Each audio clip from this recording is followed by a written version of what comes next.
This is a documentary, an oral history of U.S. strategic nuclear policy. Those who played a part tell the story. They summarize the evolution of a 60-year history, from the dawn of nuclear weapons to the 21st century. The speakers address two fundamental questions. First, what has been the purpose of U.S. nuclear weapons? And second, how have the policy, the weapons, and the war plans evolved? Foremost, this is a history of nuclear deterrence. The deterrent role of nuclear weapons has remained constant throughout the evolution of policy, world events, war plans, and nuclear delivery systems. This is not a comprehensive history, but rather a primer to stimulate further thought about strategic nuclear policy and about the broader question of national security strategy. There are significant aspects not covered in this series. The role of the legislative branch, the development of non-strategic nuclear forces, specific weapons technologies, and the role of the nuclear laboratories and the production complex. These are stories for another time. History tells us where we've been, and it can provide us some valuable insight for the future. This oral history is intended to provide a foundation for discussing some very important questions. What truly will be the role of nuclear weapons? What will be the requirements in the future for U.S. nuclear forces, for the stockpile, and for the nuclear weapons complex?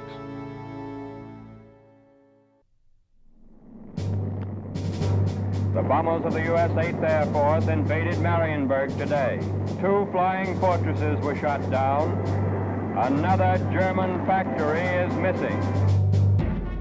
When the U.S. Army 8th Air Force arrived in Britain in 1942, a doctrine of daylight, high-altitude precision bombing developed around the Norden bomb site. And we thought that we were going to be able to hit military targets and never hit civilian targets.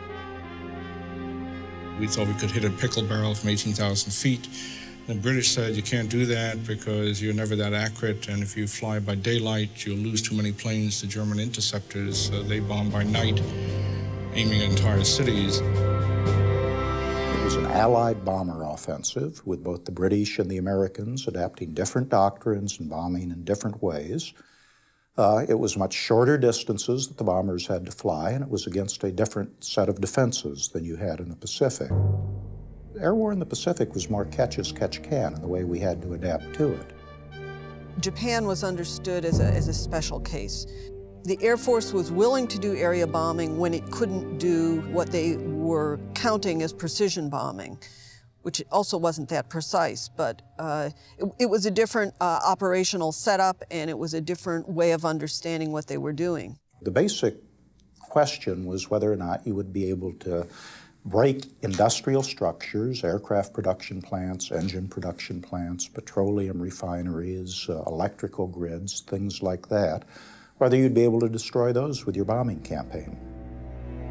In Germany, factories were highly concentrated and often segregated from residential areas, making them targetable by precision bombing. While in Japan, war industries were dispersed rather than concentrated, and they were often intertwined with densely populated residential districts. The Japanese target complex prompted the operational commander, General Curtis LeMay, to change tactics. When LeMay decided to take the B-29s, which were really very elegant bombers and had lots of equipment, he took a lot of the equipment out so they could fly with more bombs, more incendiary bombs, and sent them over by night in a night attack rather than by daylight, so they wouldn't run into any Japanese interceptors. LeMay was the most effective combat commander of any service that I met in the 3 years I was in the Air Force. He had one objective, that was to destroy targets, and associated with that, the objective of reducing the number of crew members lost per unit of target destruction. If you see LeMay in Europe and if you see LeMay in the Pacific, Tommy Power's always there. It is my own belief that Tommy Power was probably more the strategist than LeMay. But I think that those two men worked very well together in terms of getting the most out of their equipment and their men.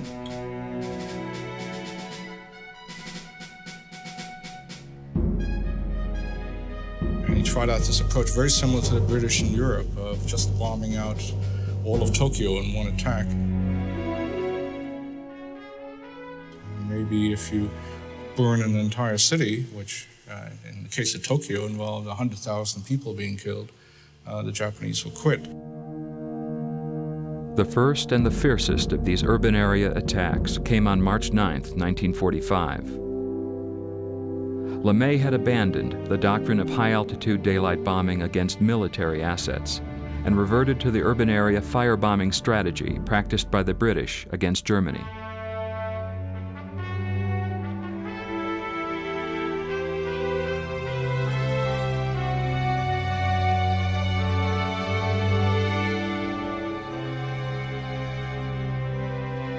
A half a world away from the carnage, in the high desert of New Mexico, scientists from Los Alamos made preparations to test a new and more lethal device, an atomic bomb.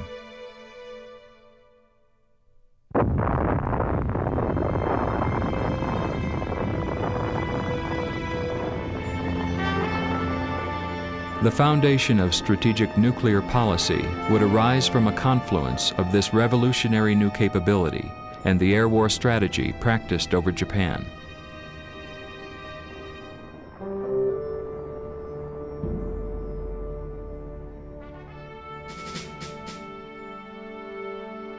In July 1945, the U.S. was facing a costly invasion of the Japanese mainland. Hospitals were being set up. There was one 20,000-bed hospital on Tinian, where I was stationed alone. We could look across and see 1,600 ships in the harbor at Saipan, preparing for the invasion. As American planners prepared to maximize direct military pressure upon the Japanese government and the population, President Truman issued his final approval to the Secretary of War for the release of the atomic bomb. The atomic bombings were the culmination of the Great Firebombing of Tokyo, a strategy that copiously provided that military pressure. It was such a shock to the Japanese to see 80 to 100,000 people killed in Hiroshima and Nagasaki in the most brutal way that they reacted to it more than they did, I think, to the firebombing. Although the extent of the firebombing is not well recognized. And I have never seen an analysis of whether the nuclear could have been avoided if LeMay had been allowed another few weeks to carry on the firebombing, as at one point he, I think, was suggesting. When I went to Tokyo, it was just absolutely devastated. The damage in Tokyo was a result of thousands of raids, thousands of sorties by thousands of bombers. Whereas in the case of the atomic bomb, there was one airplane and one bomb, and people were totally unprepared for what happened. Whereas the dropping of the second bomb, even though the extent of the damage in Nagasaki was less than Hiroshima, the fact that there was a second bomb and the implication was that there were more, I think that's what finally tipped the scales. The Japanese didn't surrender in 2 days after Nagasaki because their military capability had been reduced very much. They surrendered because they had the vision that this could happen every week, and they couldn't stand to have all those cities destroyed. And in nuclear deterrence, if civilians get killed, we can call that incidental damage or collateral damage. But many people said that's what really is the basis of deterrence, that the other side can't stand having that many people killed. Hiroshima and Nagasaki ushered in the need to think differently about war with atomic weapons. Would the U.S. adopt a de facto policy of urban area atomic bombardment? Were the cities of an adversary to be held hostage as a deterrent to aggression? How would the targeting of urban industrial areas be reconciled with the tradition of precision bombing?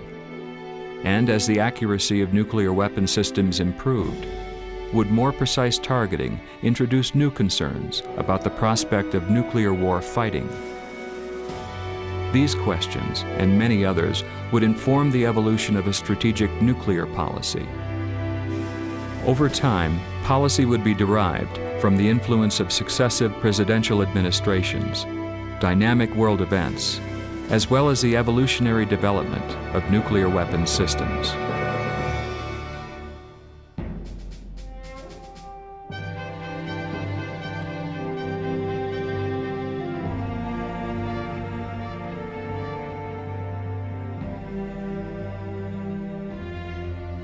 The mobilization in the conventional weapons field and nuclear field are very parallel. In both cases, civilian needs trumped any military need. The one big difference is we kept secret what was happening in nuclear labs.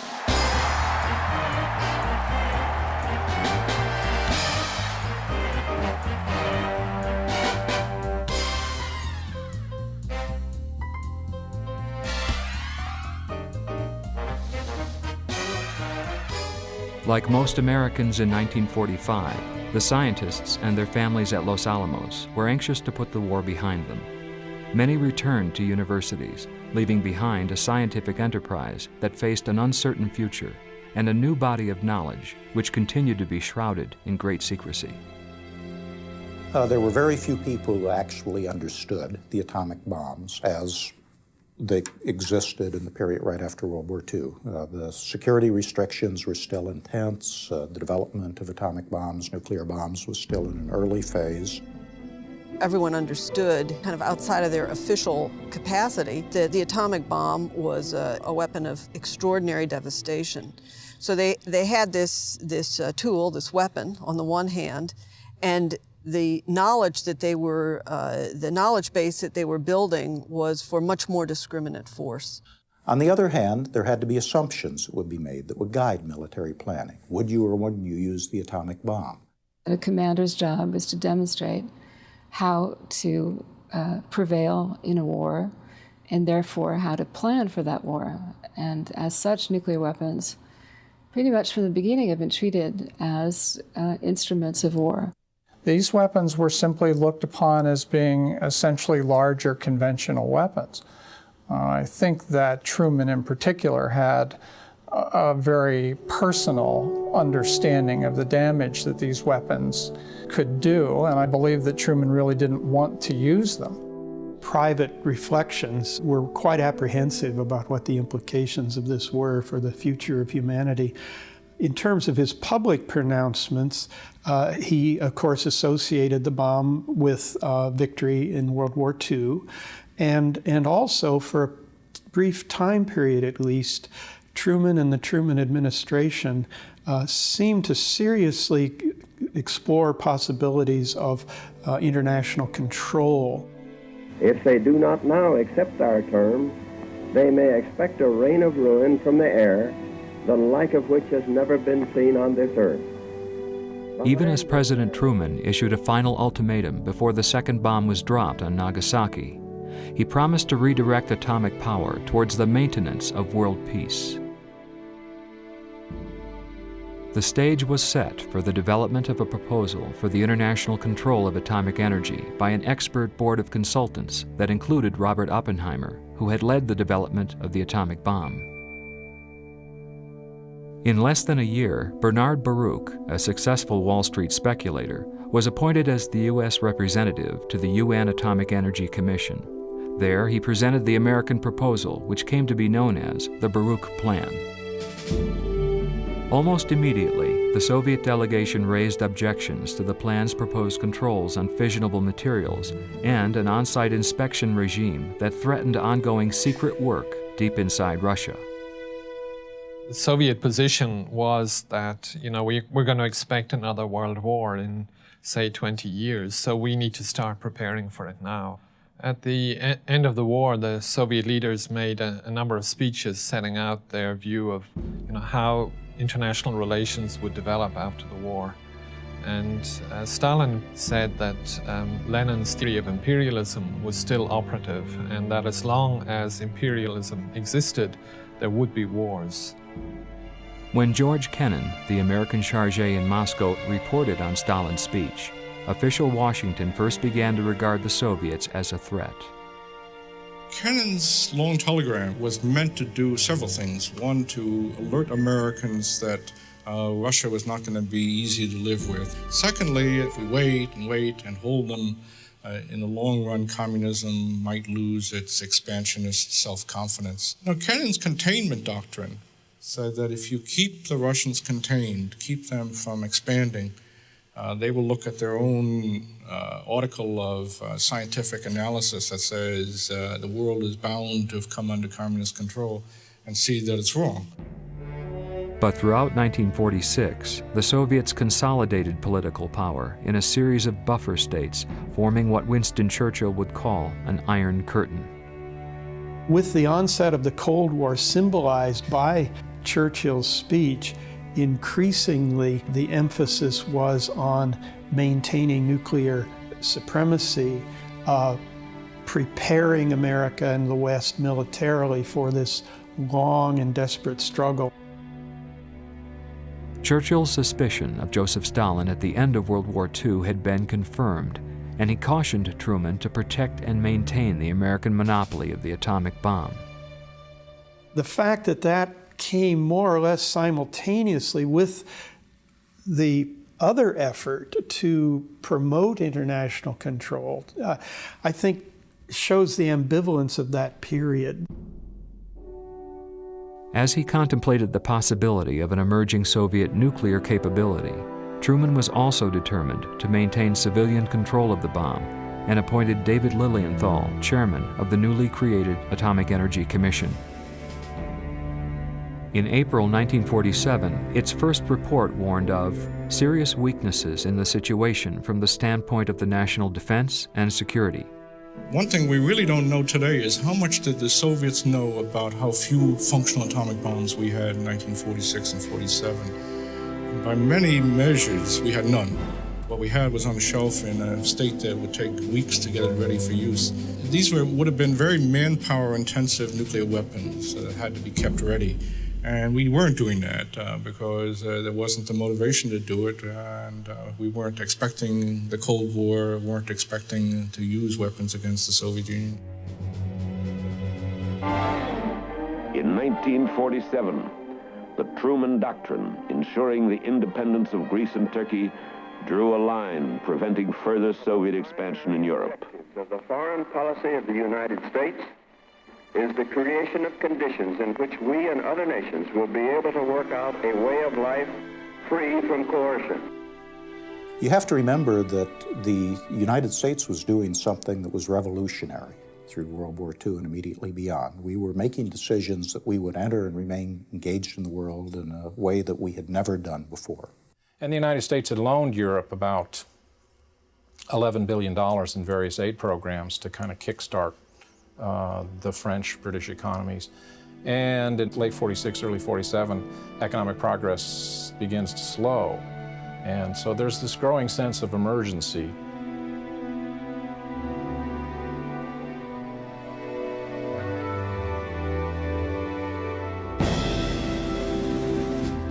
In 1948, the collapse of Czechoslovakia to communist rule shook us up in that Czechoslovakia had been the only democracy in Eastern Europe between the wars, and it seemed like this was the last kind of straw. But I think it's the Berlin crisis that really begins to give this a kind of military edge.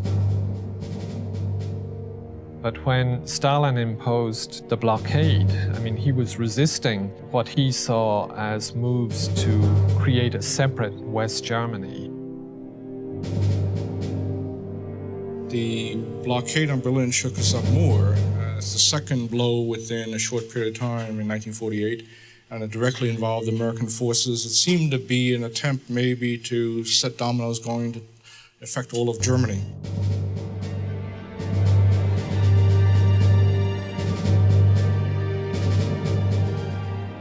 We mainly bet on a non-military approach. We were using military transports to fly coal and food to West Berlin.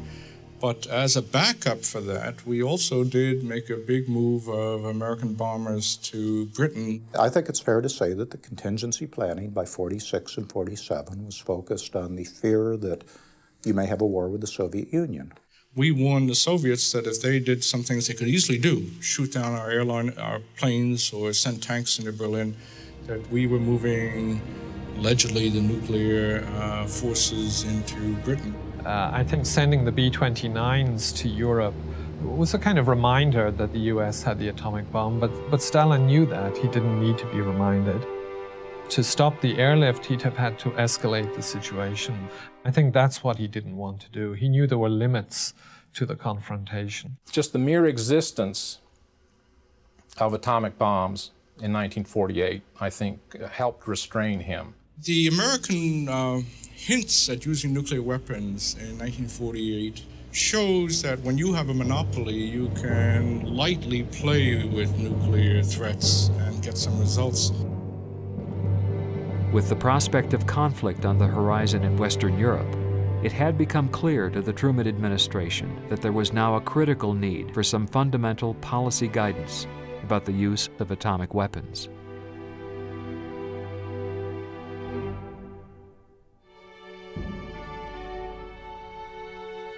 The Berlin crisis of 1948 was the first of several critical drivers of U.S. strategic nuclear policy. As they prepared contingency war plans, the Joint Chiefs of Staff sought guidance on the use of atomic weapons. I don't think there's really any clearly defined U.S. policy toward whether nuclear weapons will be used and how they might be used before the autumn of 1948. And that is what makes NSC 30 and the NSC 20 series so important, they begin to come to grips with some of those issues. NSC 30 declared that the U.S. was prepared to use atomic weapons in the event of war, and the decision to do so would rest with the President. The President will decide to use them when he wants to. He'd hate to use them ever again, but if it's necessary, he will. NSC 30 first established a deterrent role for atomic weapons as a counterbalance to Soviet forces in Eastern Europe. The National Security Council also developed NSC 20/4.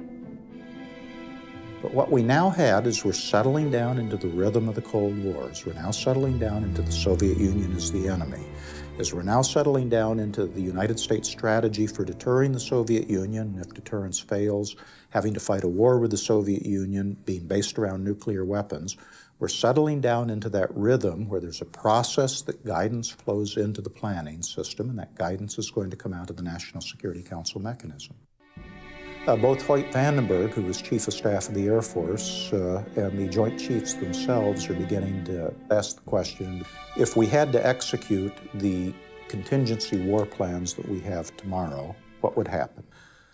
Teams were sent out to look at the readiness of Strategic Air Command. They came back with very negative reports. So Vandenberg looked around. The senior World War II leadership is sort of gone. The Akers, the Spatzes, and LeMay's head and shoulders above everybody else. So he gets the call.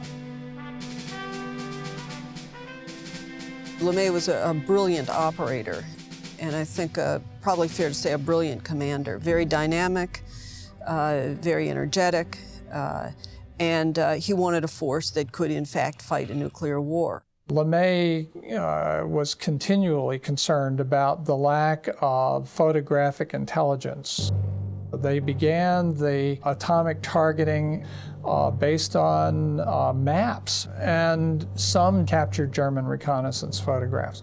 So they took the analytical inputs and they sat down and said, you know, the weapon will go here, it will go here, here's how we're going to get there. And that you would also employ the same ideas that had been used during World War II for deep interdiction strategic bombing, and that is to take out the enemy's industrial capacity.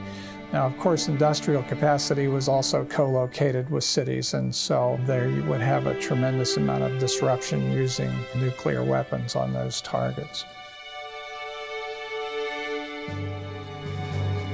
LeMay's primary objective was to ensure that SAC would have the capability to deliver a single massive attack, and for this he would require a force of new long-range bombers.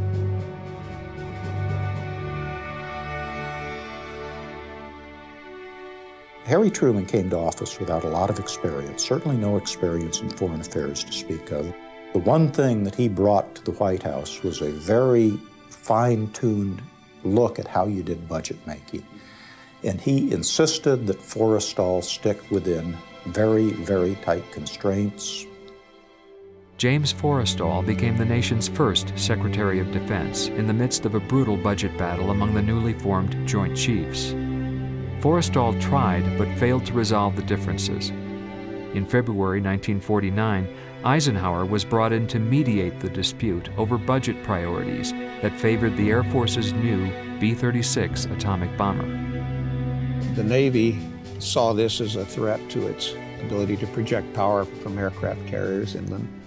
They saw the Air Force perhaps as threatening the control of Navy, sea-based aviation. The Navy is posing some very serious questions about American nuclear strategy and reliance on strategic bombing. And that, to me, is kind of the more important dimension to the Admiral's revolt. Because what they're saying, in a sense, is what some people in the Air Force itself had admitted. General Harmon did an analysis of the strategic bombing campaign and concluded that it'll do serious harm, serious damage to the Soviet Union, but it's not an assured war-winning strategy. Soon, decisions would be made by Forrestal's successor, Lewis Johnson, ensuring that SAC would get its atomic bombers. In early summer 1949, they represented the only U.S. strategic capability to deter the Soviets.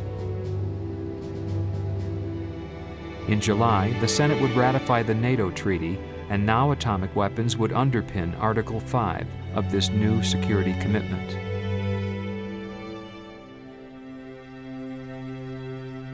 One month later, an event, unfolding deep inside the Soviet Union, would seriously challenge this deterrent capability.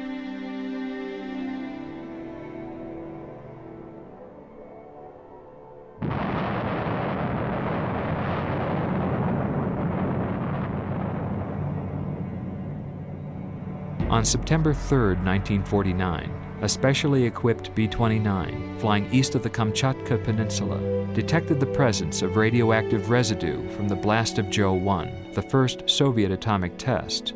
Only months before, the AEC had deployed a system for the sampling and analysis of evidence from an above-ground nuclear detonation.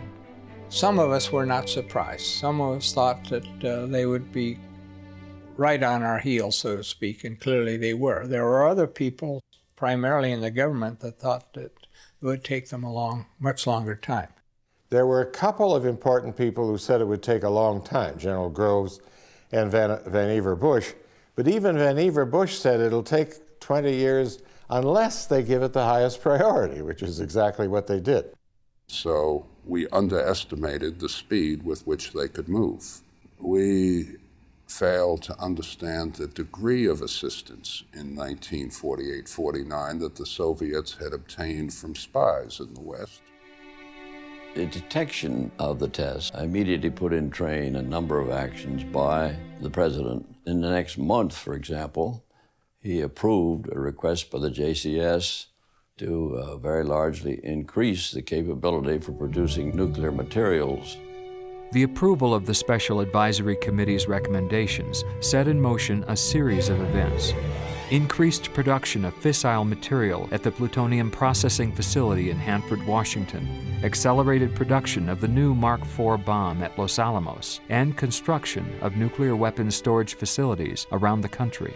And then they increased everything. They not only increased the production of U-235 and plutonium, they began a vigorous exploration of the Colorado Plateau to find more uranium. I think they were making it up as they went along. We were all making it up as we went along. The executive branch on the one hand and the legislative on another. There's no question. I mean, it was a very revolutionary time. We were dealing with something that nobody had ever had before. The Soviet possession of the atomic bomb ended the United States nuclear monopoly. This would profoundly affect defense policy and war planning.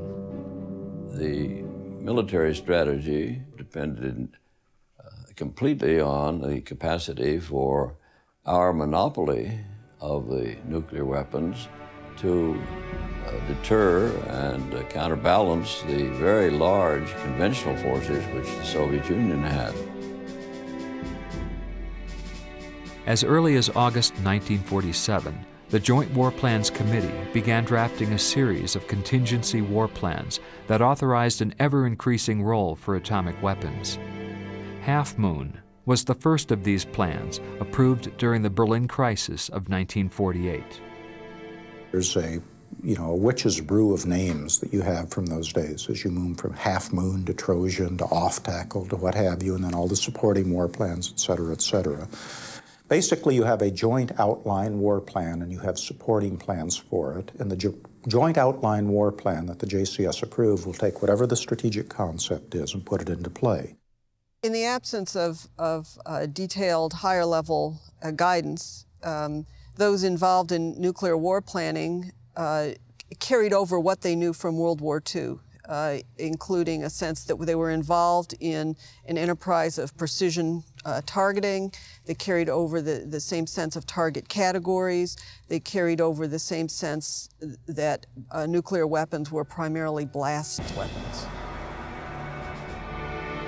A nuclear weapon has, in addition, radiation, fire, which are difficult to predict. They're difficult to calculate. The planning of nuclear weapons tends not to include these effects simply because they are so difficult to calculate, but they're there. The earliest weapons, of course, were uranium bombs, fission bombs. These were delivered by high-altitude, long-range bombers. But the accuracies of these early systems were measured in terms of large fractions of a nautical mile, or maybe even a couple of nautical miles. So the suitable targets had to be large area targets. In late 1949, a new emergency war plan dubbed Off Tackle called for attacks on 104 urban targets with 220 atomic bombs, plus a re-attack reserve of 72 weapons. The prime targeting objective was to disrupt the Soviet will to wage war. The targeting categories were completely consistent with targeting philosophy and some operations in World War II. The first one was Bravo, which stood for blunting of nuclear forces and nuclear capability. The second one was Delta, which stood for destruction of the urban industrial base. And the third one was Romeo, which stood for retarding an enemy's ability to mobilize. This was our short-term war plan. And within the next 18 months, there was nothing other than the air offensive, and within the air offensive, specifically the nuclear component of it, which carried any chance of affecting the outcome of the war early on. What impact would this have on the defense of Western Europe? Would the president be more cautious in the face of Soviet provocation? By the end of 1949, Truman was forced to re-examine national security policy in light of a nuclear-armed adversary. With the explosion of the first Soviet atomic bomb, the United States felt vulnerable really for the first time. How much is enough for deterrence? Herb York, in his book, says that logically it would have been enough to have fission weapons, and I believe that. But politically, it is not enough, especially when you say the other side, because we can think of a super weapon, they might think of a super weapon and build it. The primary reason for the development of the super, for ultimately instituting a fairly aggressive program to develop the super, was fear of the Russians. People who a year or so before had been committed to the idea of international control of atomic weapons now have made a dramatic shift toward the idea of keeping ahead of the Russians. Knowledge of the super, as the hydrogen or thermonuclear bomb was first known, was closely held in the fall of 1949. Its development was the focus of a vigorous debate among fewer than 100 people in the U.S. government.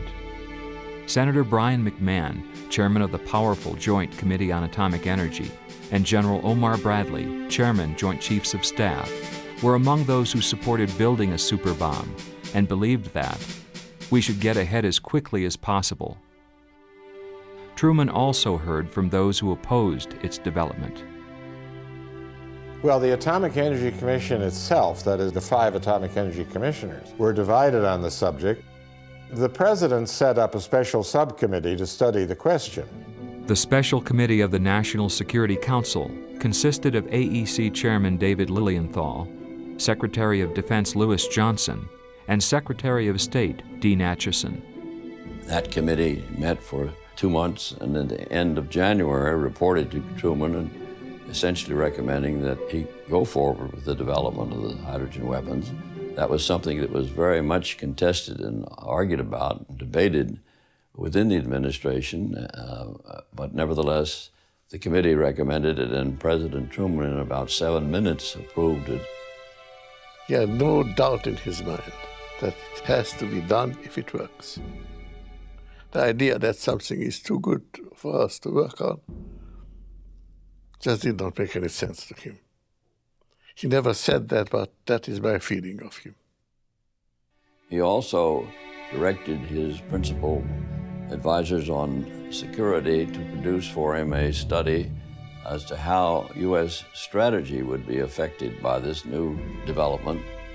It looked at the larger question of what should we do about our relations and policy toward the Soviet Union. Delivered to the President on April 5, 1950, NSC 68 was a seminal policy document on U.S. national security. Written largely by Paul Nitze, NSC 68 reaffirmed the character of the Soviet threat contained in the earlier NSC 20/4, but now the threat was seen as imminent. In 1954, it was called a year of maximum danger. It assumed that they would have about 200 weapons, and that this would be quite sufficient to do tremendous harm to the United States. Which, in my view, was greatly exaggerated, because, various of Nitze's estimates then, before that, and after that, about where the Russians were and where they were going to be, were all of them greatly exaggerated. Paul Nitze was a very skilled infighting bureaucrat in the way that he conducted NSC 68. He talks about it freely in several of his books. NSC 68 was delivered, Dean Acheson, as Secretary of State, basically with Nitze had made the fundamental decision that they didn't want to lay the budget figures out in front of Truman. So NSC 68 was kind of the start of a debate when it gets delivered to the White House in the spring of 1950.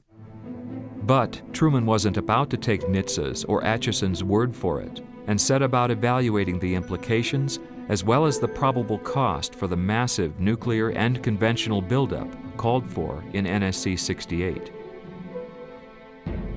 Within 2 months, however, this careful and deliberative effort would be cut short by a new military imperative.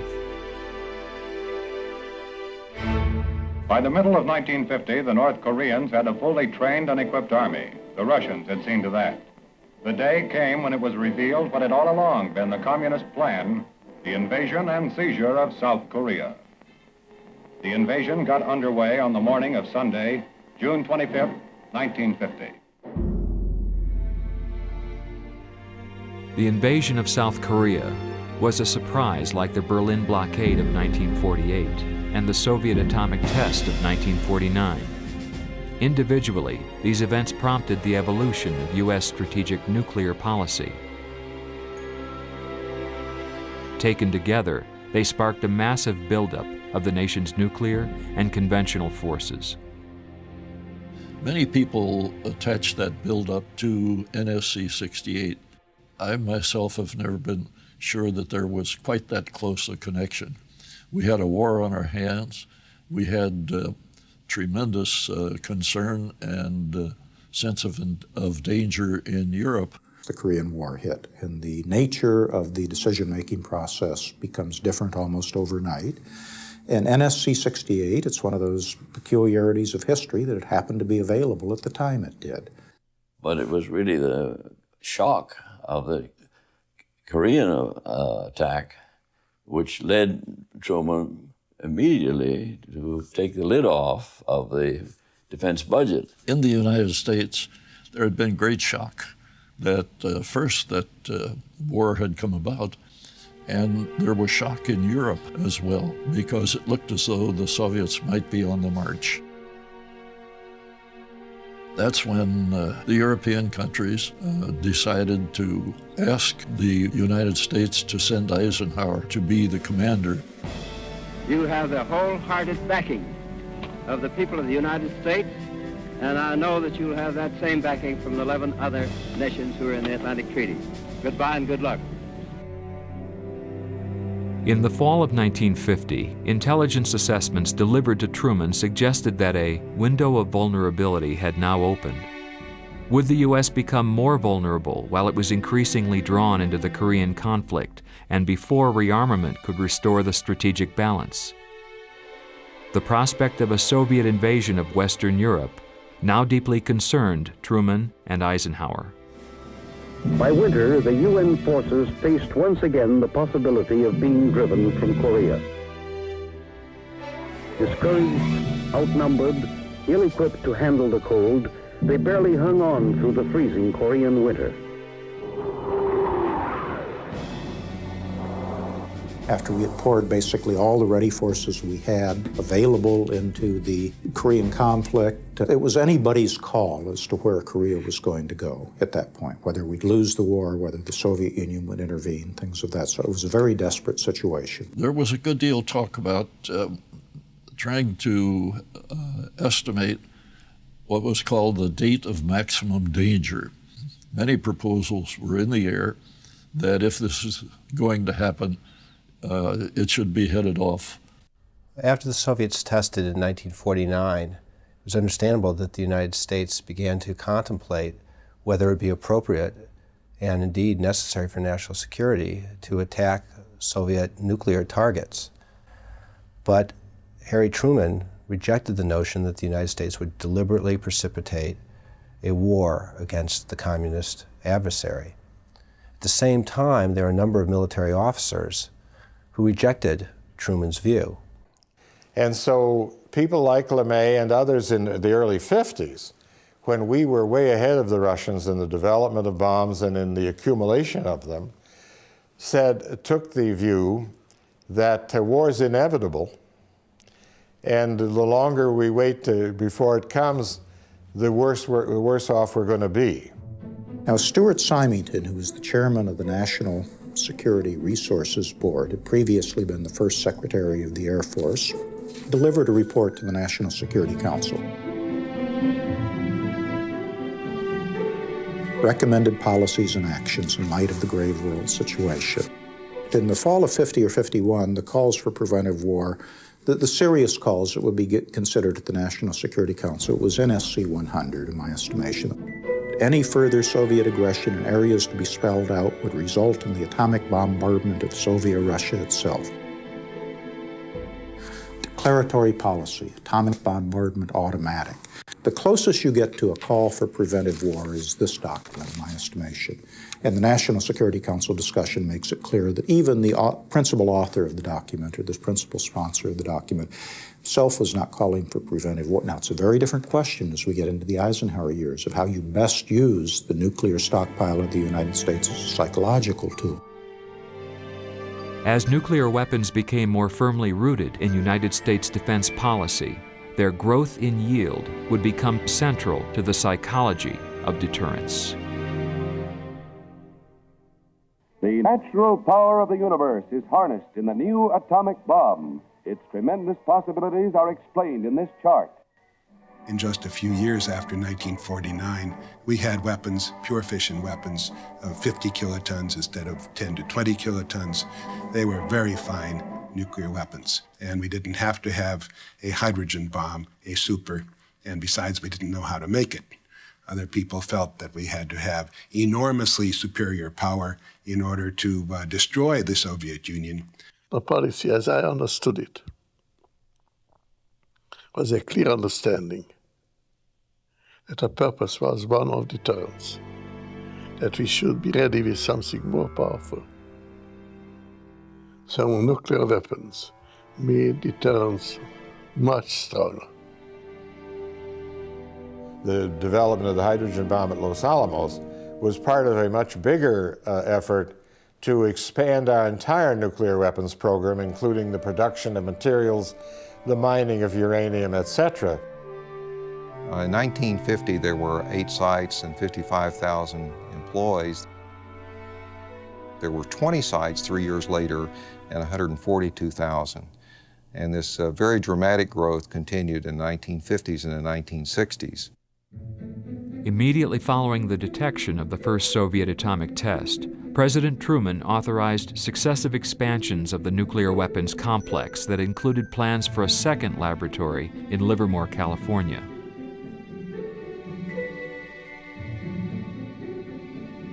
Meanwhile, at Los Alamos, Edward Teller and his colleagues fervently sought a practical design for the hydrogen bomb based upon a fusion reaction within liquid deuterium. There were contributions from a number of people, but the driving force was Teller. I mean, he was relentless and took it up with everyone he could interact with. Stan Ulam came in to see him at Los Alamos. Stan Ulam, mathematician who'd been at Los Alamos for quite a while, and said, you know, Edward, if we compress this liquid deuterium, we can make it work. The reaction rate will be bigger and all that. The idea was that you put a nuclear weapon inside of a container, and for a few moments, the container will contain not only the bomb, but the energy it produces, and that energy can be used for other things, such as perhaps compressing a secondary. Teller said, well, it won't work, but if you were going to do it, you should use the radiation, because all of the energy comes off in radiation, thermal radiation, and that goes faster, it can be tailored more simply. At that time, I presented a new design in which I had full confidence. We needed the powerful, concentrated energy of a primary to make the compression. Once we made it, the secondary worked much better. And that was the whole secret. Now, Teller asked me to devise an experiment to demonstrate that this concept would work. By July 25th, 1951, I had a big sketch of what turned out to be Mike.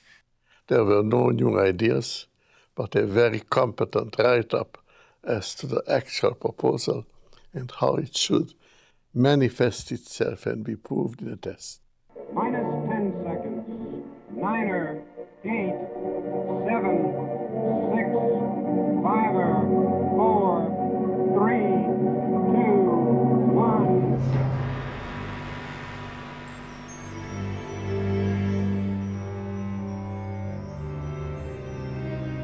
Mike was tested in November of 1952, just a few months after Livermore was established. So Livermore, of course, had nothing to do with it, although the press often gave us the credit, and we were not allowed to deny it for reasons of secrecy. So the weaponization took place entirely at Los Alamos.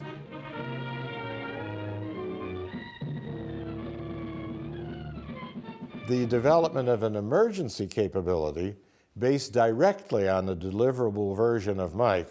Its success seems so assured that it is considered a proof test of one of the emergency capability weapons. Emergency capability weapons were sometimes produced by the Atomic Energy Commission before the concept was tested. It was so urgent, they felt, to have these capabilities that if a test was successful, then they would have had the weapons in the stockpile capable of delivering. After Mike, we had the Dirks operation where we went through the development of the jughead, the runts, the shrimp. When runt worked so well, then that was our first so-called deliverable 20-ton thermonuclear device. When thermonuclear weapons were first developed, what it did was gave you more megatons for the buck, so to speak. Before and in the early stages of the thermonuclear weapon, attention was focused on the very large yields, energy releases available. In fact, the impact of the thermonuclear weapon was not that of enormous yield. It was to make it possible to have vastly more weapons with a limited stock of uranium-235 or plutonium-239. In 1950, there were approximately 300 weapons in the stockpile. A decade later, there was 22,000. There was a decision to build more coming from Truman. There was a decision to build power. There was the invention of more powerful versions coming out of Mike and the things related to Mike. The large growth that we saw in the 1950s and 60s was primarily driven by the capacity of the complex and not truly by requirements. It was our policy at that time not to wait for requirements from the military, but to find out from the technologies then available what the art of the possible would be. Technology offers opportunities, offers possibilities. And we didn't understand what the objectives ought to be. We didn't know what kind of policies or even what plans and programs ought to be laid to achieve those objectives.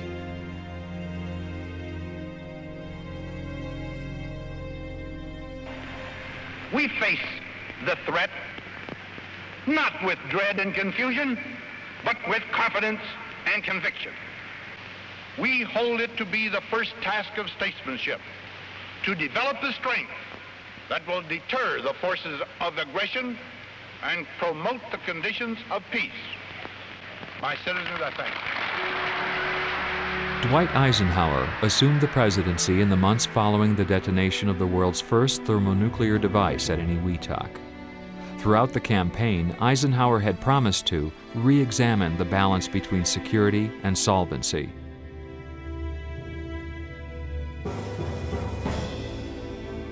But the initial concern of the new president and his advisors would be resolving the matter of Korea. Shortly after Eisenhower took office and had started the process of developing a fabric of security policies and plans, in the Soviet Union, Generalissimo Stalin died. When he dies, there's an almost immediate change of policy in Moscow, which is discussed with the North Koreans, which says we'll now take a series of steps to try to bring the war to an end. Both sides agreed to a ceasefire in July 1953. By driving the North Korean forces back out of South Korea, the U.S. had produced the status quo ante, and an uneasy truce prevailed. Eisenhower and his Secretary of State John Foster Dulles vowed there would be no more Koreas. And both he and Dulles were people who thought you must have a coherent strategy. They decided that they would put a major study of alternative policies toward the Soviet Union for the purpose of hearing a really thought through alternative possibilities. They decided on that in the solarium of the White House mansion, so it took the name Solarium as a result of that. And there were really three approaches that were essentially put forward, each assigned to one team. Task Force A was supposed to consider the prospects of a containment policy.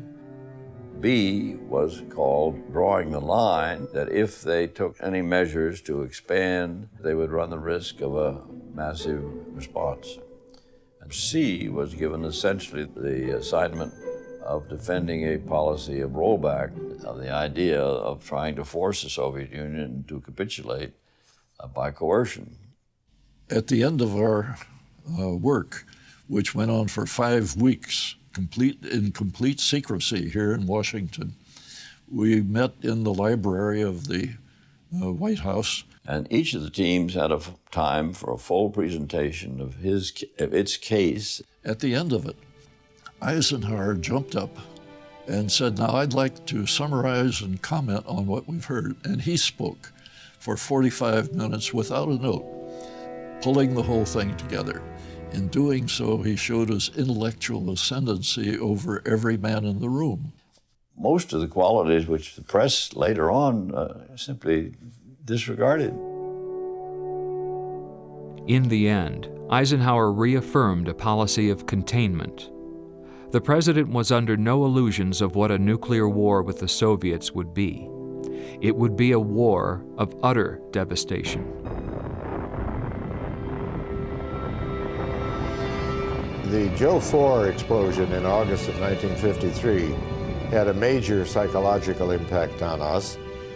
The details were secret. So all the American public and most of the members of the Congress and other American leaders knew was the Russians had exploded a hydrogen bomb. At the National Security Council, the detonation of a Soviet thermonuclear bomb underscored the urgency of preparing a new national security policy. All of this flows together in the fall of 1953 into a set of decisions which lead to NSC 162/2. He wanted to pay as much attention as possible to how you could take the psychology of nuclear weapons and turn them into making the strategy as deterrent and possible. And also was his reading, I think, of the Soviets as a fairly conservative group of decision makers. He didn't think they wanted war either. NSC 162/2 emphasized a nuclear response. In the event of hostilities, the United States will consider nuclear weapons to be as available for use as other munitions, a statement, the true intent of which would be debated for decades. The defense strategy had two purposes. One was to deter the Soviet Union. The other was to reassure the NATO allies. And therefore they required really a higher degree of certainty in order to be reassured than the Soviets did to be deterred. In February 1952, the NATO defense ministers met in Lisbon and agreed to commit 96 divisions in a forward defense of Western Europe. Well, within a year after making that commitment at Lisbon, it became clear that NATO had neither the resources nor the political will to field a force of that size. Eisenhower would use increasing numbers of both strategic and tactical nuclear weapons to deter the Soviets in Western Europe. In November 1953, he directed Admiral Radford, Chairman, Joint Chiefs of Staff, to implement the New Look, a military strategy that placed heavy reliance upon nuclear weapons for the long haul. Eisenhower decided that we were spending too much on the Department of Defense and cut back the planned level of expenditures. This was the new look. We, in the judgment of the administration, could not stand up against the hordes of Soviet soldiers that would be sent against the West, and therefore nuclear weapons were a substitute for maintaining massive conventional forces.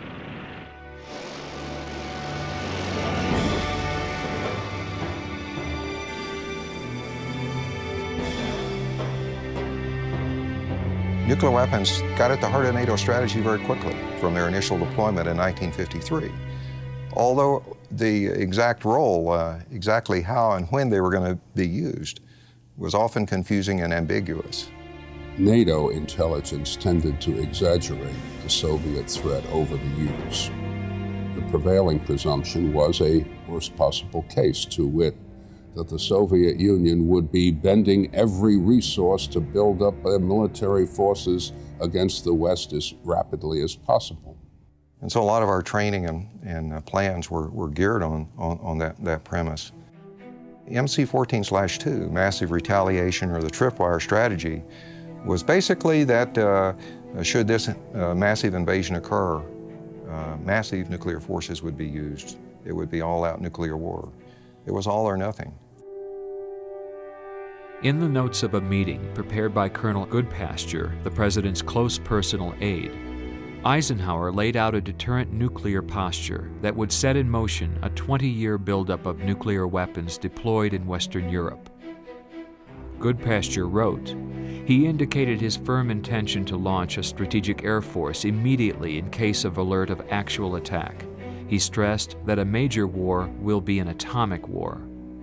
My reading was that if actual attack were made on our forces in Europe or in the United States, the likelihood of escalation to nuclear war was very, very high. And the Soviets knew that.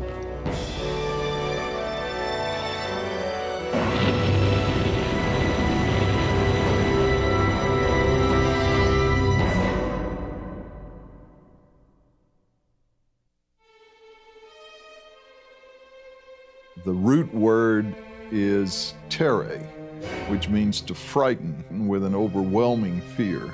And if you put the prefix DE in front of it, you get to frighten from carrying out acts.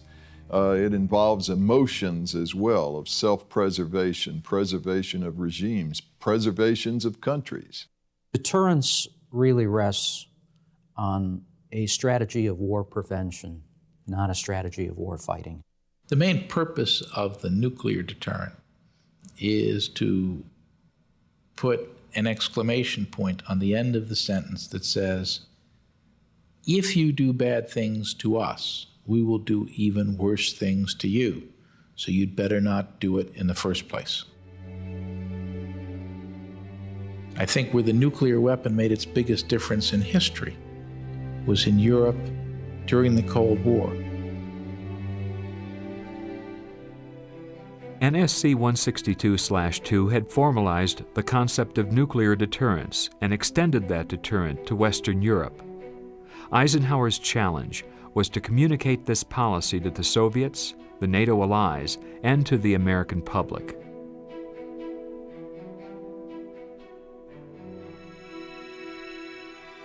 Secretary of State Dulles delivered an address to the Council on Foreign Relations in January 1954, publicly announcing the administration's new national security policy that would depend primarily upon a great capacity to retaliate instantly by means and at places of our choosing.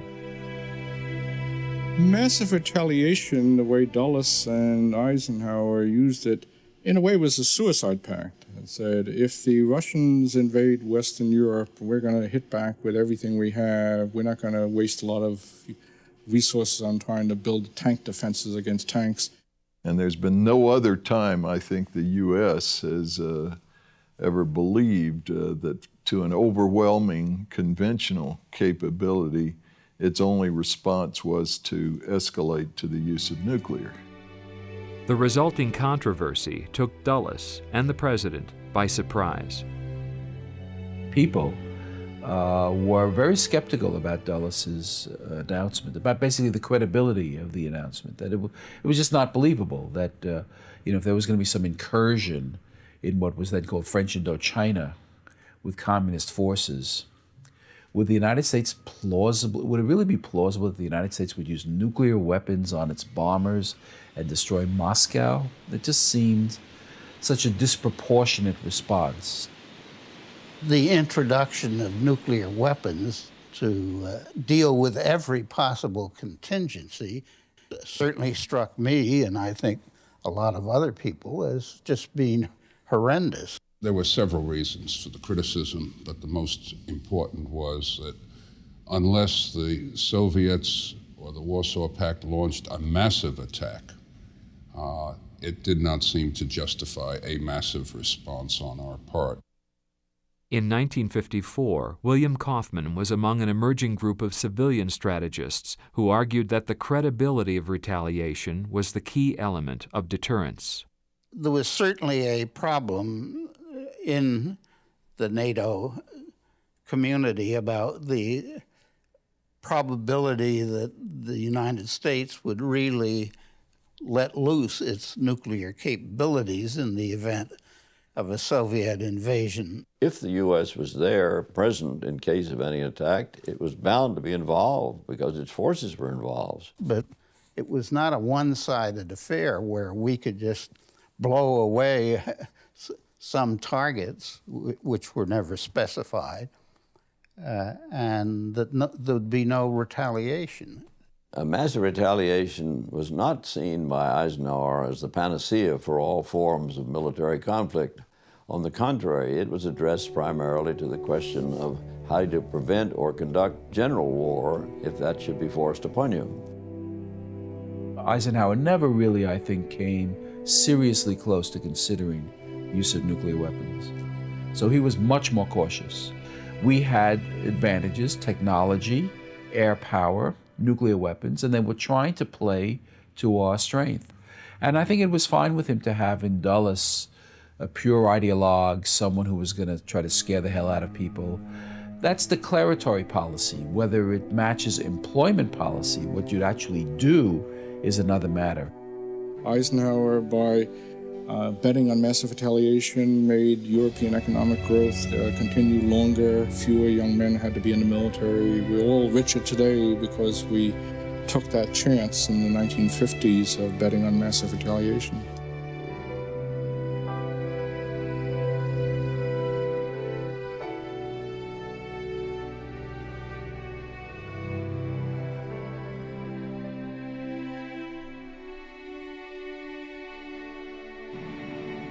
In the early 1950s, much of our deterrent force was based forward. The B-47s, which were based in Morocco, some of them were based in Saudi Arabia, and those were felt to be quite vulnerable. This was a time when, not long after the Soviet Union had exploded its first nuclear weapon. And the question inevitably came up, well, suppose the Soviet Union were to drop a bomb on these bases, on each of these bases, what would happen? This question was pondered by researchers at the RAND Corporation. Populated by a unique cadre of top U.S. scientific talent, RAND was perhaps the first defense think tank. It was a project with a very broad charter, very broad scope, to look at challenges for aeronautics, space, warfare from an Air Force perspective. There was a lot of talented people, some of whom were working on topics that were very relevant to questions of nuclear weapons and nuclear strategy. One of those people was Albert Wohlstetter, who in 1954 issued a top-secret report warning that SAC's overseas bases were vulnerable to a Soviet first strike. Albert Wohlstetter led a team at the RAND Corporation that looked closely at worst-case possibilities of could the Soviets catch all of our bombers on the ground and win World War III. And he sort of convinced people that this was a real risk unless major reforms were made in the way SAC, Strategic Air Command, was based and stationed. Eisenhower's conception was that you might knock out some bases, but you would not knock out enough of the capability altogether so that they were not faced with retaliation. But the message was always that if one of their bombers gets in and gets over our base, it could destroy the whole base of 50 or 100 bombers, and if they did that enough times, they'd win World War III, and if we do that to them, we win World War III. And that's very nerve-wracking. Air Force people remembering the destruction in the Philippines and at Pearl Harbor always felt that if it was important to get in the first blow. If one was coming to war, don't let the enemy get in the first blow. There's a very deep military logic that would argue for preemption. It's better to get the enemy's forces before they are launched or get you. That's one aspect of preemption. Another is that if your forces are not survivable, there's also a pressure to preempt. Curtis LeMay once called it anticipatory retaliation. The notion is that war is imminent, it's unavoidable, and you are simply getting the first blow in to be able to destroy an enemy's forces while they're being armed, while they're being fueled.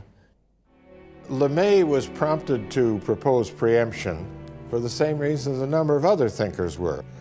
And that was the realization, correctly, that the only way to limit damage on the United States in a thermonuclear war is to go first. The most unstable situation is a situation where either side can win, depending on who strikes first, and where neither side might want a war, but each side says, I'd rather have the war I start than the war they start. The Soviet Union, having their forces vulnerable, faced a similar dilemma. They would feel, in a major crisis, that if they waited for a full American attack, they might not be able to retaliate.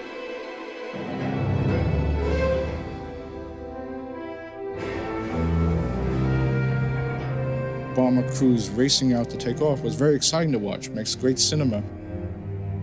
Very bad for the world political stability. And that makes everybody tense, makes everybody in the mood to strike first when in doubt, and is what we typically would call very low crisis stability or strategic stability. Soon, Rand would issue a new staff report, anticipating a Soviet first strike with thermonuclear weapons against the SAC bomber force based in the U.S. One proposed solution was to develop the capacity to retaliate after absorbing a full nuclear attack by the Soviets. The concept of the Second Strike Force was indeed developed at Rand, but it was something that was inherent in the administration once the vulnerabilities of our force became clear. In April 1954, Eisenhower asked James Killian of MIT to direct a study of how science and technology could address the nation's vulnerabilities. The Killian report was very important, particularly for the matter of assuring the survivability and the effectiveness of the nuclear deterrent. First, that we must develop missiles as rapidly as possible. The ICBM would be much less vulnerable than was an airfield and a bomber. A hypothetical Soviet strike at our bases led to an acceleration of the development of our missile programs, both the Minuteman and the Polaris program. And then came the development to put weapons at sea in the Black Oceans where they could not be found and attacked. The Air Force's dominance of strategic delivery had sidelined the Navy in the late 1940s, but had not left it idle. A new naval era dawns with the launching of the Nautilus, one of the largest submarines ever built. The world's first nuclear-powered submarine was launched in January 1954. The Nautilus was significant not only for its naval engineering, but also for the relentless efforts of Admiral Hyman Rickover to establish a nuclear navy. The capability to remain submerged for weeks and months at a time was essential to creating a survivable second strike platform for nuclear weapons. Now the challenge was to launch a missile. The Navy Polaris program started out with the idea of mounting liquid-fueled missiles of a very large size on the outside of a submarine, which is, of course, kind of an abomination to sailors. This was sort of a shotgun wedding between the Navy and the Army. The Army had the missile, the IRBM Jupiter, and the Navy was given the job of taking that missile, adapting it, and taking it to sea. At both laboratories, work proceeded on the development of lighter and smaller thermonuclear warheads, specifically with missile delivery in mind. And Livermore decided to see what was the smallest two-stage weapon we felt we could design there in the early 50s. After a couple of false starts, we at Livermore began to work on ways to reduce the weight of thermonuclear weapons to the point where they could go into modest-sized missiles. We came up with an idea which I then presented to the Atomic Energy Commission. We can get a megaton in 600 pounds. Now that was an exaggeration, but we were serious about it. And that's a huge change. And since the payload weight pretty much drives the size of a missile that's going to carry it, that offered the prospects that we could have a small missile, hopefully solid propelled, that could fit into a submarine hull. The Polaris submarine was developed in 1960, ahead of schedule. That doesn't happen too often in the development of military weapons. And I've often said Admiral Rayburn deserves the Nobel Peace Prize for getting it out there when he did, because it took an awful lot of attention, an awful lot of the anxiety out of the nuclear confrontation. With Polaris, the president was free to make a deliberate decision. If in the event of an assault, he could wait and make certain that exactly what was needed and when. The ballistic missile submarine changed strategic policy because it became, in the early days, the embodiment of the notion of counter value rather than counter force.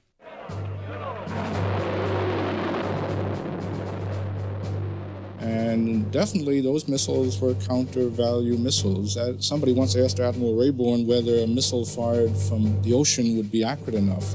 And his answer was, if it even hits dry land, it's accurate enough. And what he really meant was, I'm not aiming at a military target, I'm not pretending to be accurate, I'm just imposing damage on the other side, and they know that in advance, and then the war will never happen in the first place. If you are going to shoot in retaliation at cities, you place a great premium on getting some kind of communication through, but basically you need a very simple message: shoot, don't shoot. And you don't much care how long it takes to get there because you're going to survive. Key to the viability of Polaris as a deterrent force were improvements in command, control, and communications. Developments in very low-frequency radio technology would provide secure and constant at-sea communication. By 1960, it was clear that Polaris would represent a robust and survivable second strike retaliatory force. The advent of the strategic submarine certainly brought a new dimension to survivability and clearly has enabled us to have a significant portion of our strategic submarine force at sea in a relatively relaxed posture, but in a survivable posture.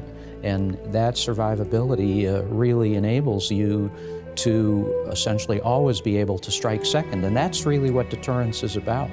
It's that responsive capability not to strike first, but to be able to always strike second. Arcane debates about strategic vulnerabilities, preserving crisis stability, and survivable nuclear weapons systems like Polaris remained top secret and well out of public view in 1955. It's Operation Alert 1955. What stirred the public's imagination was the fear of thermonuclear attack by Soviet bombers. The intelligence community had the hypothesis that they would build as rapidly as possible. And it was this presupposition of maximum potential output that led to notions about the Balma Gap. Returning from the Moscow Air Show in July 1955, Air Force Chief of Staff General Nathan Twining reported seeing scores of new Soviet Bison intercontinental bombers. By 1956, Air Force intelligence, using the presupposition of maximum potential output, predicted that within 5 years, the Soviets could have as many as 800 bombers. Whole cities could be destroyed by bombs delivered by airplanes. What do? Well, you try to make an air defense. You look to the production of more nuclear weapons, improved nuclear weapons. I think what's notable is that it was a natural inclination at that time to defend the entire country. One of the earliest defenses to protect U.S. cities was Nike Ajax, a surface-to-air guided missile system equipped with a conventional high-explosive warhead. By 1958, the Nike Hercules system married a more accurate missile with a nuclear warhead.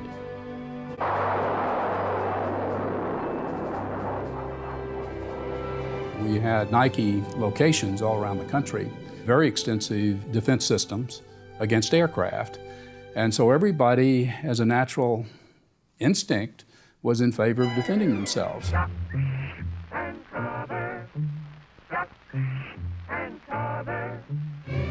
When the civil defense program started, that was a natural inclination as well. The emphasis was essentially on individual citizen action, individual preparation. Civil defense is a component of the doctrine of massive retaliation. On the one hand, we're signaling to the Russians, if you attack us, we will be prepared. We are taking steps to prepare and defend our people. On the other hand, if you attack us, you will experience utter destruction. We will respond massively. With the White House in the background, Washington is one of scores of cities in the nation's greatest air raid drill. Throughout the mid-1950s, the nation, together with the president and top government officials, participated in Operation Alert. This nationwide civil defense drill included a top-secret command center in White Sulphur Springs, West Virginia. And there were broadcast facilities there where the president could address the people. And so the idea was continuity of government in the event of the destruction of Washington. We are here to determine whether or not the government is prepared in time of emergency to continue the functions of government. So there shall be no interruption in the business that must be carried on. But even as Eisenhower practiced with the nation, he understood that civil defenses and anti-aircraft defenses were no match in a war with thermonuclear weapons. The Atomic Energy Commission began testing deliverable multi-megaton thermonuclear weapons in February 1954. The Bravo test series served to galvanize public attention. The yield was almost 3 times the most probable value. Unfortunately, the effects of shrimp were felt beyond our proving ground. The fallout was to the east and relatively heavy for several hundred miles. The radioactive fallout from those tests was much greater than the scientists had anticipated. With the Bravo test, the issue of radioactive fallout really gripped the public mind. Eisenhower gave deep thought to the thermonuclear weapon. He began to see it as something going beyond anything that had been experienced in traditional warfare. I think in the period from the mid-50s through the early 60s, you see a process of gradually increasing public apprehension and awareness. Eisenhower had a grand conundrum that he was working. How do you talk about national security, and in particular, how do you talk about nuclear weapons issues with the American public, where on the one hand, you're not scaring them to death and saying that everything is so desperate that it's impossible, but on the other hand, you're not sugarcoating it or just not talking about it. The great chore you have here is to give people the facts, show them what they can do, get the federal leadership, get the participation of the states and the municipalities without terrifying people, right? Through his administration, I think he tried to find that right balance. We had 3 main instruments for our security: diplomacy, deterrence, and actual defense, actual military operations. Eisenhower grappled with conflicting intelligence estimates about a bomber gap, a public aroused to the dangers of thermonuclear weapons, and a defense community urging him to spend billions more. His promise of security with solvency led to a reliance upon nuclear weapons for national security. But at the UN, Eisenhower also initiated a diplomatic track to address widespread fears of thermonuclear war. The United States pledges before you, and therefore before the world, its determination to help solve the fearful atomic dilemma. The Atoms for Peace speech was a step toward attempting to control nuclear technology in a way that it could be used peacefully. I think it was a very good speech and an important initiative, but had little to do with arms control. The Eisenhower administration did not really come to grips with arms control as a policy and a concept until the moratorium, the 1958 nuclear test moratorium. And that was just the beginning, but that was, as I see it anyway, the beginning.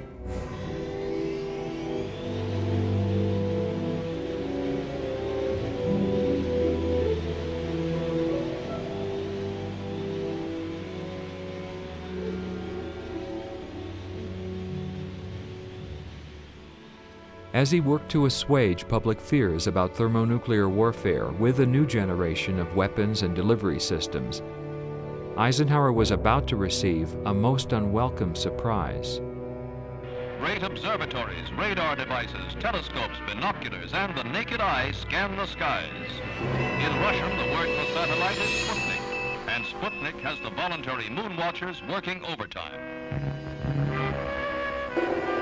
The launch of Sputnik atop a Soviet SS-6 ICBM set in motion a series of political and technological forces that would challenge Eisenhower's policy of massive retaliation.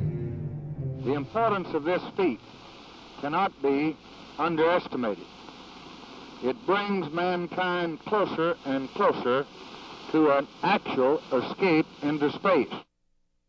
But it will be some time before either we or the Soviet forces will have long-range missile capacity equal to even a small fraction of the total destructive power of our present bomber force.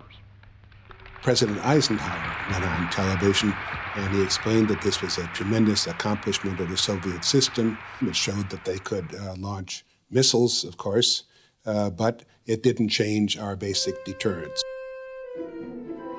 Eisenhower continued to think that the nuclear confrontation was governing.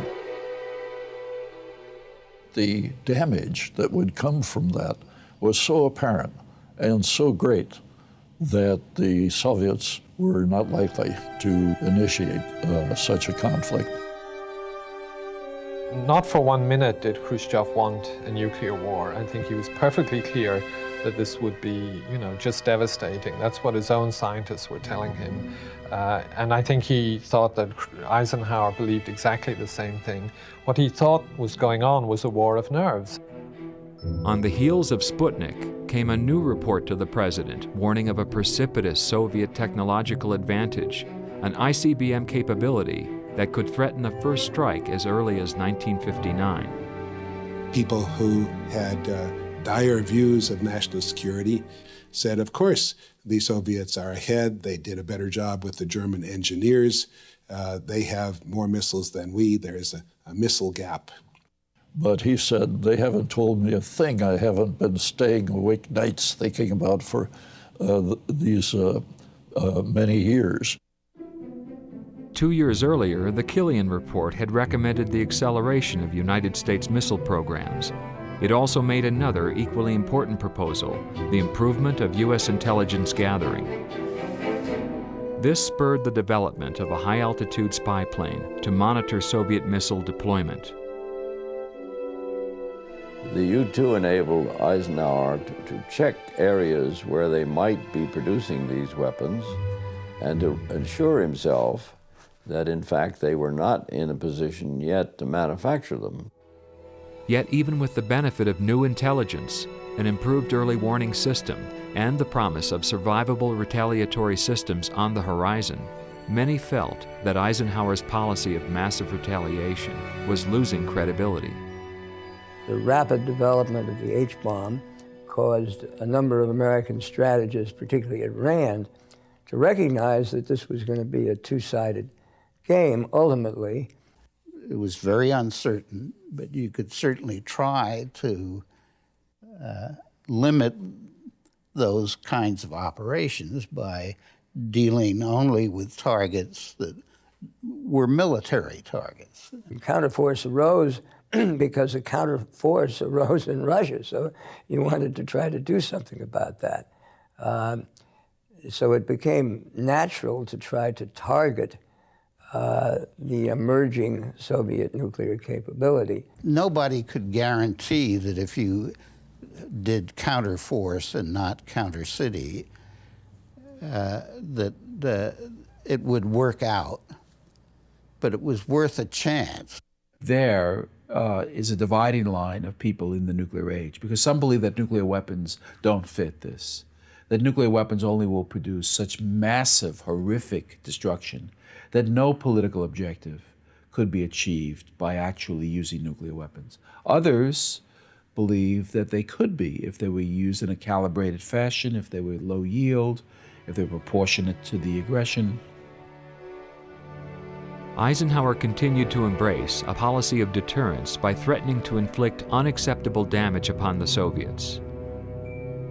A new strategic concept proposed to the President at the National Security Council argued for greater flexibility. But Eisenhower regarded the strategy of graduated retaliation coercion as something akin to fighting with nuclear weapons. But Eisenhower would have none of it. He was adamantly opposed to the idea of incremental engagement.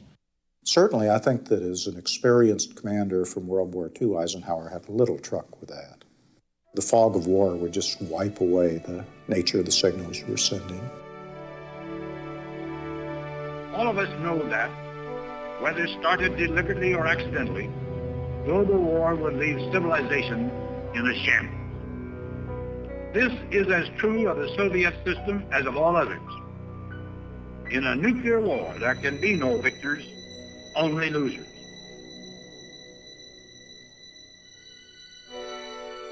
Eisenhower was a very complicated man with complicated thoughts, and his view was that if we had a boldly stated position, that was part of deterrence in and of itself. For Eisenhower, the Fleet Ballistic Missile Submarine embodied the very notion of nuclear deterrence, a survivable weapons system that ensured strategic stability. But the deployment of Polaris would create serious new operational challenges.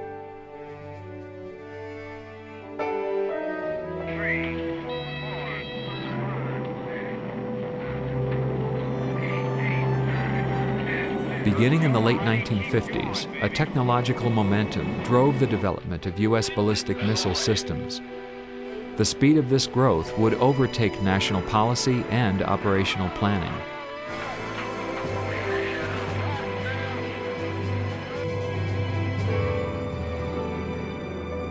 Minuteman I flew on the 63rd of December, 1961. Sam Phillips was a young brigadier general. His bosses had told him, you have to fly this thing in 1961. We were all down at the Cape, and this missile wasn't ready to be flown in 1961.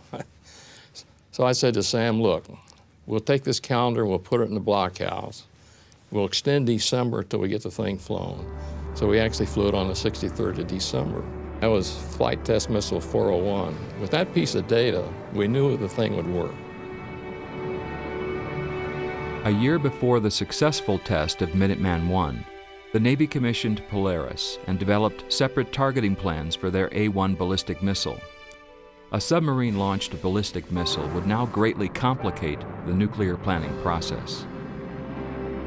In the late 1950s, you had different commanders, a specified commander, SINCSAC, various unified commanders, UCOM, PACOM, and so forth, each of them developing their nuclear weapons plans independent of one another. The theater commanders were identifying targets that the strategic commander also believed needed to be struck, so that you had more than one weapon being applied to a target when perhaps only one or two weapons was necessary. There was recognition among planners that the interface between deliveries, that the fratricide was likely to ensue. That we'd be killing our own forces, not just enemy forces.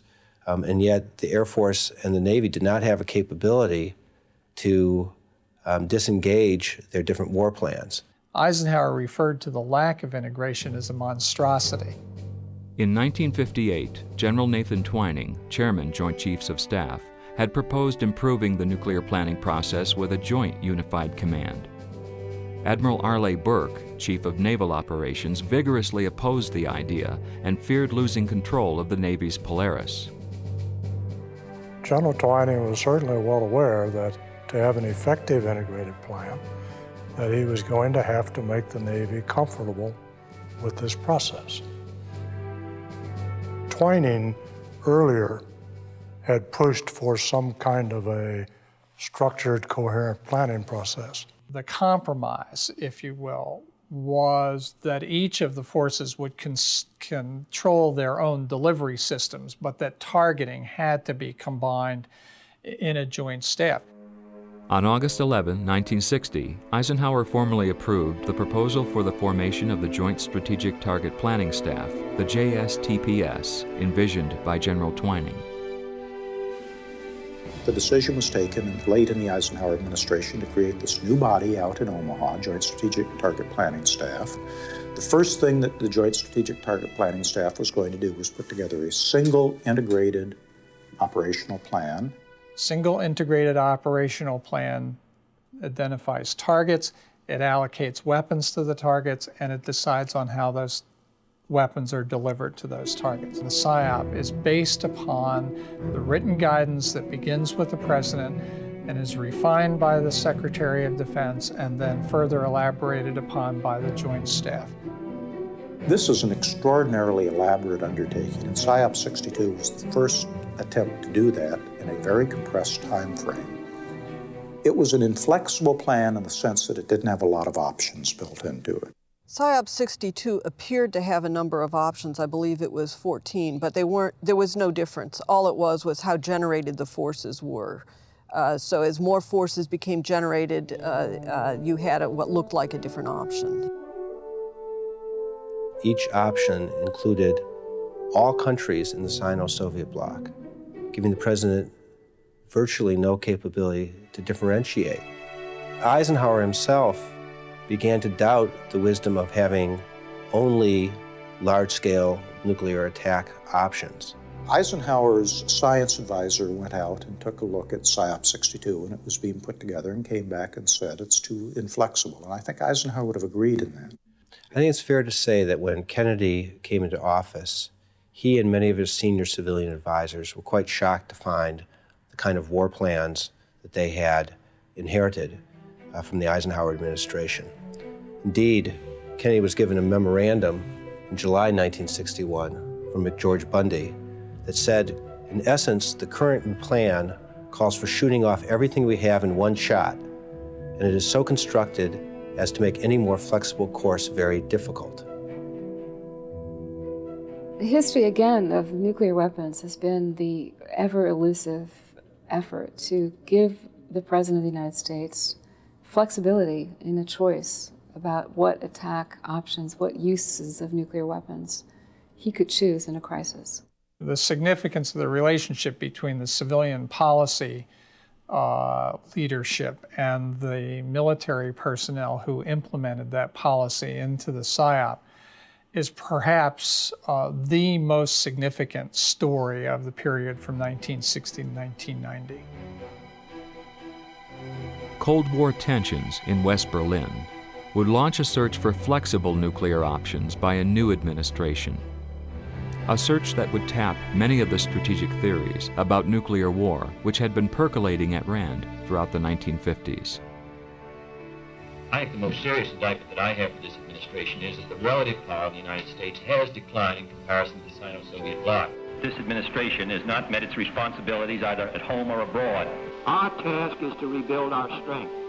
I want the people of the world and Mr. Khrushchev to know that a new generation of Americans has taken leadership of this country, and that this free society speaks with power, force, and decision. In 1960, John Kennedy campaigned on fears of a missile gap with the Soviets, a gap which later turned out to be more symbol than substance. The Soviets had paltry forces. At one point, they had only 4 ICBMs. That was not enough for a major attack on the United States. President Eisenhower offered Kennedy or some of his advisors a view of the highly classified information, but Kennedy and his team declined to have any knowledge, official knowledge of this, and when they got in, discovered that the missile gap was in the other direction, that we didn't have a problem in that way. Kennedy surrounded himself with what the Joint Chiefs would refer to as the whiz kids, and chief among them was his 44-year-old Secretary of Defense, Robert McNamara. McNamara recruited from Rand people like Charles Hitch, who became the chief budget figure at the Defense Department, Alan Enthoven, who had an Office of Systems Analysis, Kaufmann himself, who had been at Rand. And these were people who applied quantitative methods to solve some of the problems that McNamara wanted solved. And McNamara was a major supporter of these techniques being applied to military problems. The connection between Rand and the Kennedy administration worked out very well and was very close. The whiz kids from Rand had new ideas about nuclear strategy and operations, which were unified by the notion that the president should have choices. When he was briefed initially about the PSYOP, didn't have any choice at all. Kennedy was so furious about this that he said he'd never sit in on any one of these exercises again, and he made it very clear to McNamara that he wanted choices. One thing that shocked me almost more than anything else about the PSYOP plans that I reviewed in March of 1961 at SAC was we essentially blasted our way through Warsaw Pact countries in order to get to the targets of our PSYOP in the Soviet Union. And I remember, I thought, my God, what are we going to do to Poland? Moreover, there's no differentiation in those attack plans between attacking nuclear targets, conventional military targets, and urban industrial targets. McNamara was originally promulgating a no cities strategy. Don't go after the cities, go after the forces, and do it in such a way as to limit the amount of damage. There's no point killing people just to kill them. That's not the point of this. The no cities approach was an attempt to pursue some thoughts that some of the RAND experts had brought with them. The only way I could see that one could use nuclear weapons but still have some kind of control over the way in which the exchange might evolve was by avoiding cities. We asked SAC to develop greater flexibility in their programs, their plans, to provide withholding capabilities. I thought it was very important to provide other options to the president. As a review of planning guidance for nuclear weapons got underway in the summer of 1961, McNamara was briefing the president about a new crisis in West Berlin. By July, the NSC was considering a variety of military responses to a renewed blockade of West Berlin, including the use of nuclear weapons in Central Europe. The world is not deceived by the communist attempt to label Berlin as a hotbed of war. There is peace in Berlin today. The source of world trouble and tension is Moscow, not Berlin. And if war begins, it will have begun in Moscow and not Berlin. One of the most important events was the Soviet attempt to take West Berlin. At the time, of course, West Berlin was isolated from the rest of the NATO, located in East Germany. But about that time, I called the SACEUR, Supreme Allied Commander, who was General Norstad, back to Washington. And I said, look, Larry, they did A, we did B, they did C, we did D. How is this thing going to evolve? The flexible response doctrine began when Kennedy and his advisors recognized that the Berlin crisis was dangerous and that the utter lack of flexibility in nuclear war plans made it even more dangerous. By September 1961, a wall separating West and East Berlin reduced the immediate tensions, but it would stand as an enduring symbol of the Cold War for the next 28 years. After the crisis, McNamara issued his first draft presidential memorandum that provided new guidance for PSYOP 63, which for the first time included a secure reserve force. What PSYOP 63 was a plan to do was to create lower level options pre-planned, not to do this thinking on the spot, not to have civilian officials ad-libbing a nuclear war plan. PSYOP 63 was a plan that included 5 primary attack options, designed to be executed under varying contingencies of preemption or retaliation. The plan allowed for withholding attacks in a number of different ways and focused on the destruction of Soviet forces while maintaining a secure reserve force capable of devastating the Soviet society. PSYOP 63 was the first effort to control the escalation of a nuclear war. The military tended to object to notions of, let's say, escalation control, withholds, complications to the war plan. Many military officers, when asked to engage in more limited nuclear options, have withholds to protect Soviet cities in the hope that the Soviet Union would not attack our cities, felt that this was abstract theorizing by American civilians and that they did not want to have any part of it. Theories of escalation control would also be complicated by rapidly increasing numbers of Soviet strategic nuclear forces capable of inflicting unacceptable damage upon the United States. So the attempt to avoid that by a publicly discussed policy of limiting damage to each side was considered impractical, and we moved away from it very, very quickly. And we moved away from it to what became known as flexible response. McNamara shifted from damage limitation to flexible response. A flexible response is basically saying we have to keep our options open. We need what we need to have for lots of different choices, and let's not lock ourselves in to one particular kind of strategy, and let's use the minimum force necessary to achieve our goal. Flexible response, in a sense, was a withholding strategy. We'd only use a portion of our force, hoping that the Soviets would only use a portion of theirs. Same kind of thing he endorses today, that nuclear weapons should never be used unless the other side uses them first, that we should endorse a no first use policy.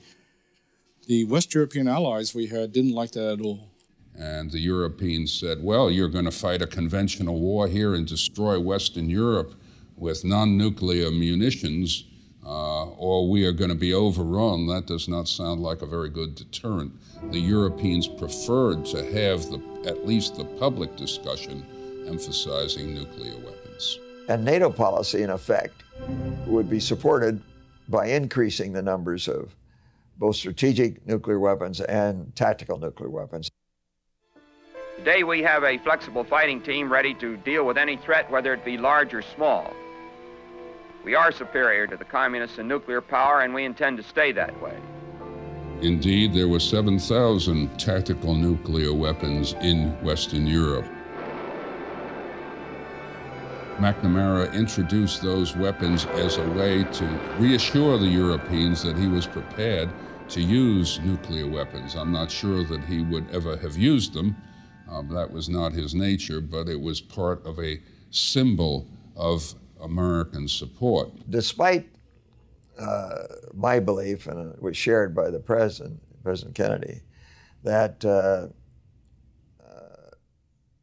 it would be contrary to the interests of the U.S. and NATO to ever initiate the use of nuclear weapons. That was still the publicly stated NATO policy, and it was the policy that underlay NATO's war plans. Which in some ways is a lot like what was the official policy in the last years of the Eisenhower administration, that we may try to hold you back without using nuclear weapons, but then we may bring nuclear weapons in. It was a policy that was clear as mud, deliberately clear as mud.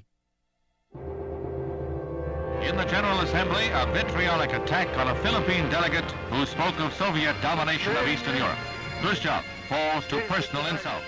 I mean, Khrushchev in this way was like Stalin. He wanted to seem stronger rather than weaker. So this was a pretty high-stakes game of politics, but I think to his mind, nuclear war was just out of the question. So it was this, see who would blink first in a crisis. Since the heady days of Sputnik, Khrushchev had impressed the West with his claims for Soviet technological prowess. But 5 years later, the Soviet leader grew bolder. In October 1962, the United States had Jupiter missiles on NATO bases in Britain, Italy, and Turkey, and their flight times to targets in the Soviet Union were measured in minutes. In Khrushchev's eyes, the U.S. had altered the strategic balance of power. One of the explanations for Khrushchev's action in Cuba is to plug the gap in strategic forces by deploying systems that can strike the U.S. On October 14, a recon plane returns with the first hard photographic evidence indicating the presence of Soviet offensive missiles in Cuba. Immediately, increased surveillance is ordered.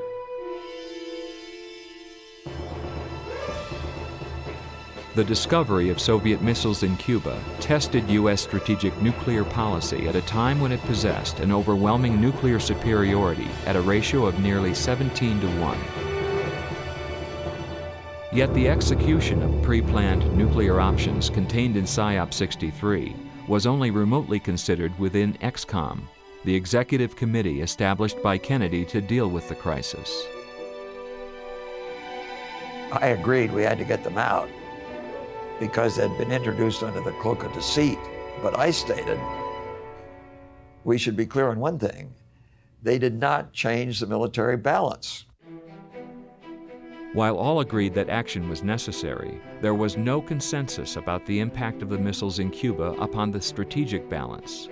The Joint Chiefs believed that Soviet missiles 100 miles offshore were massively destabilizing. All of the Western Hemisphere, from Hudson Bay to Lima, Peru, is within their range. With the facts now before him, President Kennedy continues to meet with his top advisors. And I said, what the hell difference does it make whether a missile is launched from 100 miles off the shore or 5,000 miles off the shore? Before they put those there, you knew damn well that if we launched a first strike, they would launch whatever survived of their force, and we've all agreed that it would be sufficient to deter us from launching a first strike. So before they put those missiles there, we didn't have a first strike capable. But we did have a clear capability to deter. Now they put those missiles there in Cuba. We still don't have a first strike. It hasn't changed a bit, but we still have a deterrent. They realized that they were very close to a nuclear war because as they looked at the potential outcomes in the heart of that crisis, they didn't look very good. The ExComm never really raised the issue of what do we do with our nuclear forces. The only thing that made them think differently was when I pointed out to them that SAC was moving its forces down within range of the Cuban missiles. And at that point, they began to recognize that this was a military as well as a political issue. During the 5 or 6 days, we debated two major alternatives. One was a quarantine, and the other was an airstrike, which it was recognized would have to be followed by a sea and land invasion. As Kennedy reviewed the options one last time, he asked General Sweeney, the operational commander, if an airstrike would destroy all the missiles. He said, Mr. President, I can guarantee you we will destroy more of those missiles than any other Air Force could. But can I guarantee you there won't be 1, 2, or 5 left? No. Now, at that moment, it was clear in my mind that Kennedy was not going to support the attack. What president would initiate action that almost surely would result in 1, 2, or 5 nuclear warheads detonating on some of his major cities? To halt this offensive buildup, a strict quarantine on all offensive military equipment under shipment to Cuba is being initiated. Should these offensive military preparations continue, thus increasing the threat to the hemisphere, further action will be justified. I have directed the armed forces to prepare for any eventuality. It shall be the policy of this nation to regard any nuclear missile launched from Cuba against any nation in the Western Hemisphere as an attack by the Soviet Union on the United States, requiring a full retaliatory response on the Soviet Union. I think that ultimately it was the sheer horror to McNamara of contemplating a serious nuclear war that led him to back off to the notion of assured destruction as sufficient to hold the Soviet Union at bay. Now, this had an immense impact on my thinking about the use of nuclear weapons. I have often said publicly, the Cuban Missile Crisis was the best managed foreign policy or defense policy crisis of the last 50 years. But in the end, We avoided nuclear war by the narrowest of margins because of luck. All of this influenced my thinking regarding nuclear strategy, nuclear force levels, and particularly my advice to President Johnson.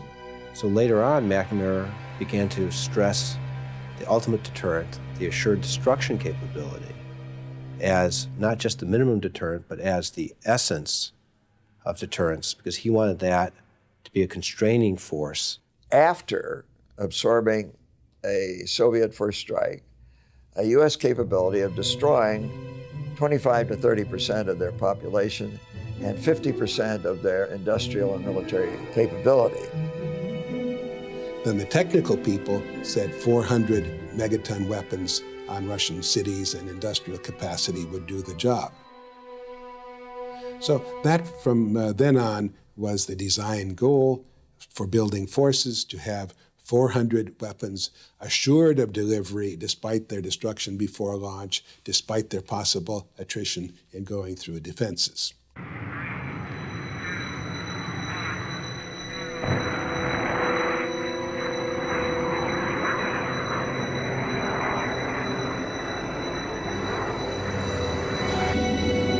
At its peak in 1962, with 283,000 personnel and 3,400 aircraft, SAC exercised considerable influence upon decisions about nuclear force requirements. McNamara's initial guidance, supporting a policy of flexible response, had prompted the JSTPS to identify many more military targets. Flexible response was driving the inventory. If you wanted to have flexible response, you wanted to have a large number of weapons, you wanted to develop new kinds of weapons. The Air Force immediately not only rejoiced, but saw the opportunity to expand their capabilities, especially the Minuteman ICBM, and they proposed buying 10,000.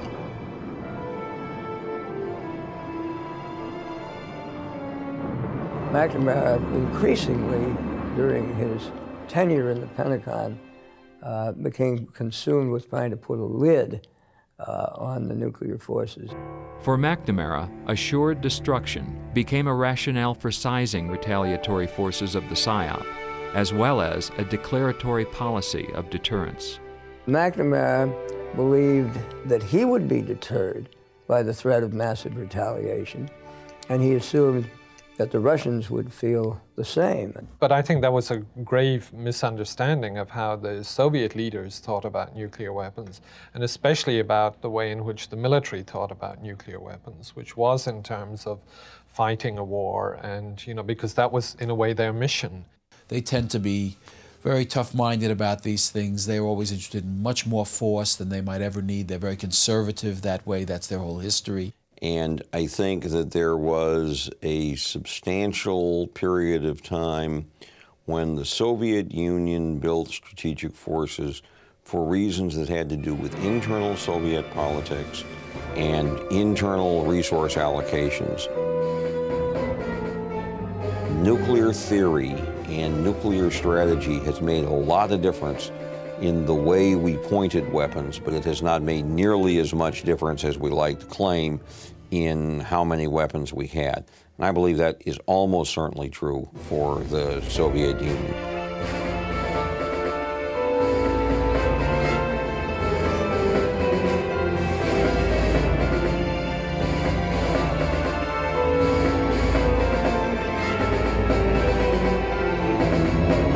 Harold Brown once said, "When we build, they build, and when we stop, they build."